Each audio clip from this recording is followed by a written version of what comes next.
So, Mr. Tavernier, thank you very much for being with us today. You? First of all, how do you feel about this festival life, like showing your picture everywhere around? How do you feel? It's have different feelings. It's both exciting. For instance, yesterday the screening with the audience was tremendous. The reaction, the laughs, the way they seem to got many things, everything in the film. It's wonderful. Then it's difficult to survive in such a festival where you have so many films, where you have an impression that part of the press is only interested in the North American film, and the rest is we are like a third world country. I mean, was reading in some of the trade paper, they only review the theme, what I read, only to review the North American film. They only give space to American films. I mean, the Italian, Turkish, French.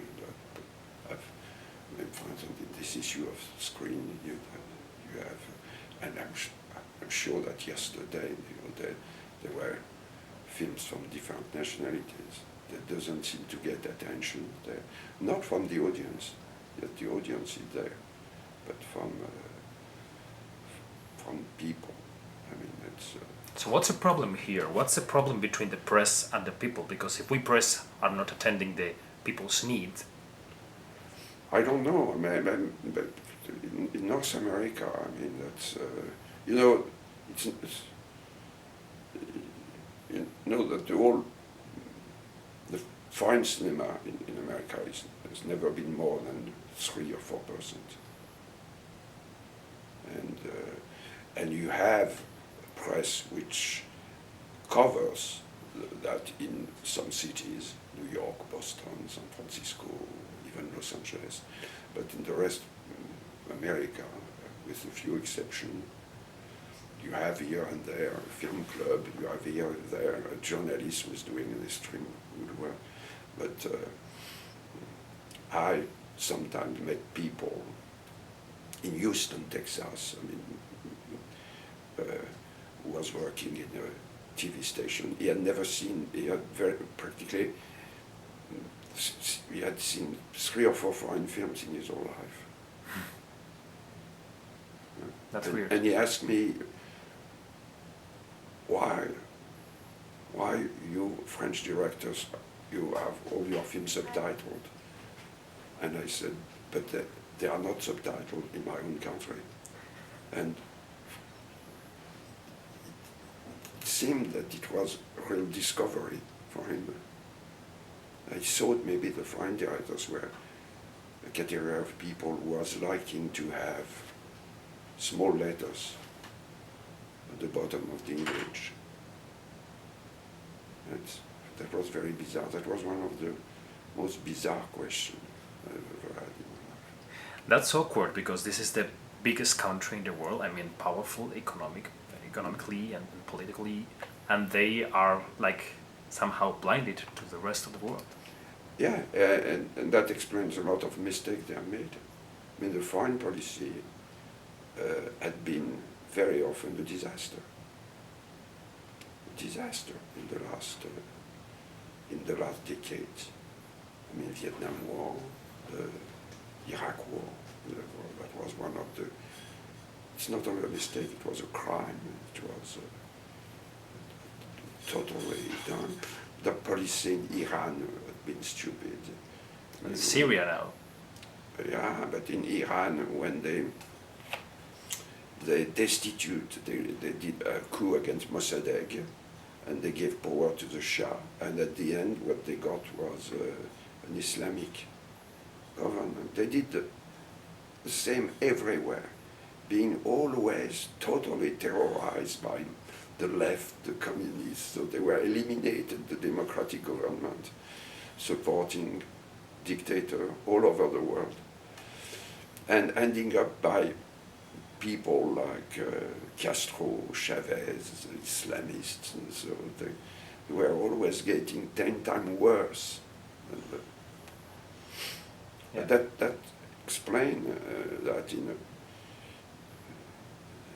yeah, yes, they are in a way not you cannot make general statement. I mean, you have people who are curious. You have extremely good journalists. You have I know some who have an incredible knowledge, and they write very very well. So I mean, it's, people like Todd McCarthy, Scott Fundas, and that, and many. But it's I'm talking about the general idea. I mean, that's, So speaking about politics are the center of your film. yeah. Why did you address this matter with such cynicism, sarcasm, comedy? Is it the only way to address it nowadays? I don't think there is any cynicism in the film. It's just I have empathy for a lot of characters in the film. A lot. I mean, it shows. I mean, on Arthur, of course, but with Maupas, the chief of cabinet, who is doing an extremely great work, who knows everything, who works very late at night, who never spending 1 cent of public money in refurnishing his office. Mm-hmm. And even when a 12,000 page report arrived, he has read it. I mean, just that people work in a kind of crazy condition, and they have a boss who is completely mad, who is mad, but with a vision, completely pompous, completely sometimes impossible to understand, nebulous. What he says is very difficult to interpret, but he has a vision that France should not go with the neoconservative, should not accept the war, that we should talk peace, we should get the UN approval. I mean that his position is extremely strong, and it was not fashionable. And so you have that. So I don't see any kind of thing. I see the comedy in it. I see how it can be ridiculous, pompous, impossible when you have to work with him. But I see that at the end, out of that, and this is a mystery of politics, but it's the same kind. It's a mystery of filmmaking. How out of the chaos, out of the suddenly you have that speech, which is one of the greatest speech done in French diplomacy in the last 3 decades. There have never been a speech like that since de Gaulle, and since then there was practically none, especially now with the socialist government. I mean, you have suddenly a vision, somebody told. I mean, there is an explanation where that speech at the UN that was the first time that the speech was uploaded, and it has been the only time for the moment. So, and suddenly it came from, and that was fascinating me. I mean, how such a great piece of writing, of work, was born out of that chaos in the web. The people are working in a terrible condition, and it's and you have things, and you have, and there is.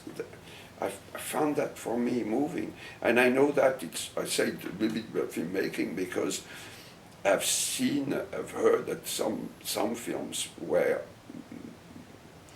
the making was totally chaotic, and out of that chaos came a masterpiece. So creation is enigmatic. I mean, it has a strange way. Maybe if it had not been like that, we would never have such a speech. Because we owe him things. And I make the point in the film, the notion of the old country, which was a beautiful statement. I'm speaking from an old country, from an old continent, which was suddenly putting the weight of history suddenly in the balance. That was his desire against everybody else. Yeah. So I don't think it's cynical, but I can see how it's difficult. I can see how it's crazy, it's mad, exhausting, because I don't see any cynical. I mean, the people who work for him, most of them, one doesn't do anything. And you know, for them it doesn't work. But the other, the guy who is a specialist of the Middle East, everything he says is intelligent. Everything. And when he says that the French deputies are talking and there is not, there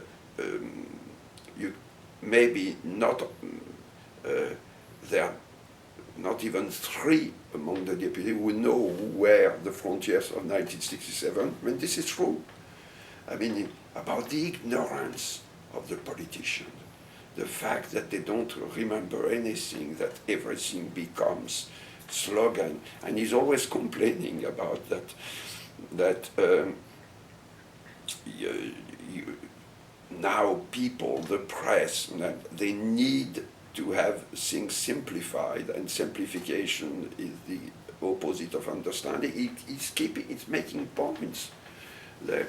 So I really like those characters. I found them funny. I mean. So your statement is not all politicians are despicable, only some of them. I never make a general statement. I think general statement is the opposite of good story writing, good making. I mean, in the film, we never try to make a point. We make a point about only the people of the film. The point is made when points are made about other politicians. It's made by the minister who thinks that everybody is dumb, who has a very high opinion. So he says, we are talking about all the chief of state of all over the world. They are all dumb. I mean, this is a ridiculous statement. But he's so egomaniac. He's so pompous. I mean, he thinks that even the people belonging to his party are all stupid. I mean, the people of his majority, when he talks about the Minister of Defense, he says, "Oh my God!" But myself, I do not make any kind of statement. I have a lot of admiration for the chief of cabinet, for a guy who is working every night until 3:30. Who is never appearing in the press. I mean, he's somebody who was ignored and still has been ignored by the media. And he has worked for 3 or 4 Minister of Foreign Affairs, and he did the whole work, all the time. And for me, this is the incarnation of a public servant. He knows everything. He gets. At the end, he's winning over the minister every time. He convinced him at the end that the Germany should be we should support. And it helped because Germany voted with France. Yeah. I mean, all of that. So, I mean,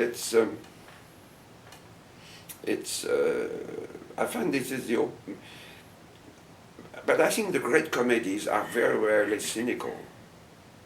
I mean, Billy Wilder is not cynical, Howard Hawks is not cynical, Jacques Becker, when he's doing it well, is not cynical. You can make fun of many people without being cynical. I mean, Let's talk about the process of financing this film, because I don't know if after your long career, so many films done, do you still find difficult to finance your films? Yeah. In the last three, I had it was difficult, especially The Princess of Montpensier, and even in The Electric Mist was difficult. But this one was a dream.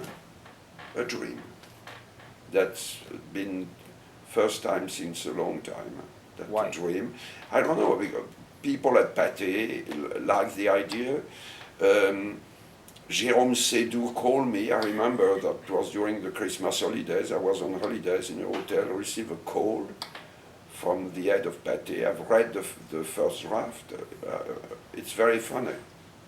And this is the way we should talk about politics. It's great. I said, but Jérôme, this is the first time in the last 10 years that I have somebody who is at the head of a company producing, financing the film, who is calling me to talk about the screenplay. The last 3 or 4 films, nobody ever called me. I got the film financed, but I never met the head of a studio what does he feel about the screenplay? Does he like it or doesn't like it? Does he do that because I have a contract with him? Or does he have any... No? It happened in the old days when were dealing in Suez Canal with somebody like René Bonnel. You had discussion about screenplays with Pierre Lescure. Now you have a lot of people in some of the big French group who are they are using committees, and so your film is accepted or rejected by a committee, people that you have not met. You have been unable to explain to them how you will shoot the film, what you will try to put in it. Impossible. You cannot meet them. And I had many films which got financed in the old days because of a meeting between me and a distributor. And I was telling him about a scene, and he said, "Can you swear that that scene will be in the film?" I said, "Yes." "Okay, it's happy to the film." And it was one of my biggest success. It was done that night. Somebody who had a feeling of sympathy with at least one scene in the film. So, now it's committee, and you know the committee. I'm saying, do you know what is a camel? A camel is a horse drawn by a committee. That's good. That's good. Where's the right now? I don't mean in your young years. I mean now. Where's the passion in filmmaking? Do you love the whole process? Or? Yeah, I love the whole process. I had the process I do not like, really do not like. You know, for instance, in The Princess of Montpensier, I had my producer ask me to go to the bankers, to go to the Ministry of Culture to get some help, to get to beg to the people, to convince them to that I do not like. But I mean the preparation, that was a nightmare. The Princess of Montpensier. We could not be. I was meeting bankers who says, "Don't make period film. Nobody wants to see period films." And that I've known that all my life. All my life, and other people experimented before me. Michael Powell says, "Do you know why we have always a fight with the people who want to finance our films? It's because we know what we are going to do and they don't." And that's. But I mean the preparation I love, scouting location, finding the casting. I do the casting myself. What do you like about casting? I love meeting actors. I love trying, and of course, you have, when you are not using a casting director, you have to do things which are difficult. I mean, calling somebody, saying that you are not taking him or her, that's difficult, but you have to do that. That's your responsibility. I don't want to hide that behind a casting director. I use a casting director in The Electric Mist because that I had the new small actors and the casting directors in England or in America they discuss the money problems. They not only cast, they take care of them. But I love to suddenly during a meeting discover, feel that this actor will be great in the film, and that went very easily in Quai D'Orsay. I had several ideas. There are some actors which I wanted to use, like Mr. Eistrup, like Bruno Raffaelli, which I've seen several times. I use him in small part already in 2 or 3 of my films where he was terrific. He's playing Cahu, Stéphane Cahu. And I wanted to give him a big part because I thought he could be wonderful. He has a voice, a comic stature, and a credibility. So I think it's exciting. I love the writing the screenplay. I mean, we had such a fun with Antonin and Christophe on that. So no, I love all the process. I mean, from beginning to the end. I mean, and that film was a dream. Everything went well. The mood on the set was terrific. People, we were laughing all the time and shooting very fast and difficult. I mean, the whole footage in Germany was done in 1 day. The whole things in Africa was done of 1 afternoon. And you have many shots with group riot, the cars. I had a great DP, which I wanted to work. A young guy, very good operator. I mean, going in the crowd with a handheld camera. I mean, that's wonderful. I love, and I love every stage. That I absolutely adore is the recording of the music. It has always been a big reward. And the music, I think, is good in all my films. The people have written some great score. I think Philippe Starr has written some of his best things for me. But also Antoine Duhamel, also Marco Beltrami for In the Electric Mist, many people. Yeah, they're beautiful. I wanted to ask you about a problem we have in Spain with film, which is young people is not going to the movies anymore. Yeah, I know, but it happens also in a way a little less in Paris, but we are fighting against that. In fact, they are seeing film. They are seeing film on their cell, on the phone, So we have program showing films to children at school. We have showing college. We have cycle of films, which it could be even better, but it's very, very, very helpful. So do you think that that's the solution, education? It's one of the education is the solution. I mean, you have to educate people to image, because a lot of them are slave of the image, young people. They are now completely dominated by the technology. And they will believe anything on internet. They will be unable to do interpretation. I mean, I know some teacher who says that in his 2 or 3 classes, practically 95% of the kids thinks that the 9/11 was a manipulation from the American because of the thing on internet. and they are unable to to give a good argument and to even think about certain some facts or some details. If they were a little bit thinking,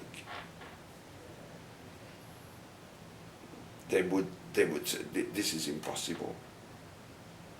But they are totally prisoner of the image and a few slogans. For instance, as Noam Chomsky said, I mean, this conspiracy thing about the is totally dumb, because if there was a conspiracy, I mean, the FBI and the CIA would have found Iraqian passport and not Saudian passport. I mean, this is a detail which destroys the notion of conspiracy. Yeah. Huh? It does. It does. Huh? It's they would have really put the blame on the Iraqian when the people who did it were not connected with the war. Yeah. Huh? I mean, what? But it's true. It's true that but the young people also. I mean, it's not only films. It's reading. It's I think one of the solutions is education, and it should be taking some urgent and drastic measure against that. Bertrand, excusez-moi, Oui. but we have the other journalists waiting. Okay. Okay. So I'm So- sorry, I apologize. No, Okay. it's okay. Okay. Thank you very much, Mr. Tavernier. Okay. And congratulations on your film. Thank you. Thank you.